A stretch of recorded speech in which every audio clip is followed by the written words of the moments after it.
Monsieur le ministre, la parole est à Madame Marie-Louise Faure. Merci, Monsieur le Président. Ma question s'adresse à Monsieur le Premier ministre. Ce n'est pas la première fois qu'un de vos ministres dérape dans cet hémicycle en répondant à l'opposition. D'habitude, c'est votre ministre du Budget qui se distingue en traitant sur un ton d'ironie méprisante les députés UMP qui l'interrogent sur la dérive préoccupante des comptes publics, car ils sont porteurs, comme tout à chacun dans cet hémicycle, de l'inquiétude et du désarroi des Français. Mais la semaine dernière, plus grave encore, c'est votre ministre des Relations avec le Parlement, donc en charge de gérer au quotidien le dialogue entre le gouvernement et le Parlement, qui a gravement dérapé en répondant à notre collègue Annie Genevard. Je comprends qu'il ait été déstabilisé par la légitime question que posait notre collègue sur la nomination puis la récusation de la désormais célèbre actrice Julie Gaillet dans le jury de la Villa Médicis, mais est-ce une raison pour employer une expression inqualifiable renvoyant à l'anatomie? Est-ce une raison pour employer le registre de la goujaterie afin de répondre à une femme de l'opposition? Monsieur le Président, il est des temps où l'un de vos prédécesseurs, Philippe Séguin, aurait adressé un blâme pour ce genre de propos si un député les avait prononcés. Depuis la semaine dernière, malgré le rappel au règlement du président Jacob, votre ministre ne s'est pas excusé. À peine a-t-il essayé de battre en retraite en avançant un synonyme vestimentaire pour cacher ce qui n'est pas courant de voir.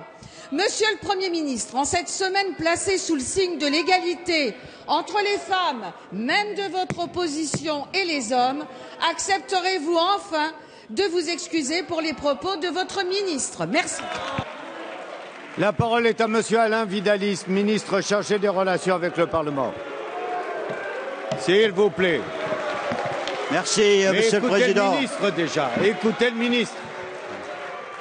Madame la députée, j'entends votre protestation. Le proverbe populaire que j'ai cité aurait pu, c'est vrai, être utilement remplacé par une citation plus littéraire, Georges Courteline, qui donne la leçon doit l'exemple, et votre question d'aujourd'hui justifie encore cette réponse, ou une autre de George Sand, la critique est plus facile que la pratique.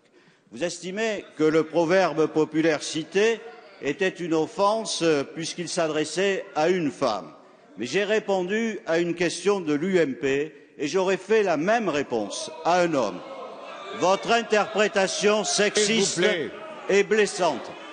Elle ne correspond en rien à mon histoire personnelle et politique, que ce soit mon engagement comme avocat ou comme élu, notamment comme rapporteur de la commission d'enquête sur l'esclavage moderne.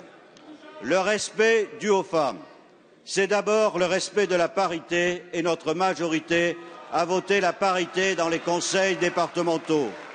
L'UMP s'est farouchement opposée, allant jusque devant le Conseil constitutionnel. Le respect dû aux femmes, c'est aujourd'hui être aux côtés des citoyens espagnols qui se battent contre la remise en cause du droit à l'avortement, alors même que certains députés UMP manifestent aux côtés de ceux qui soutiennent cette régression.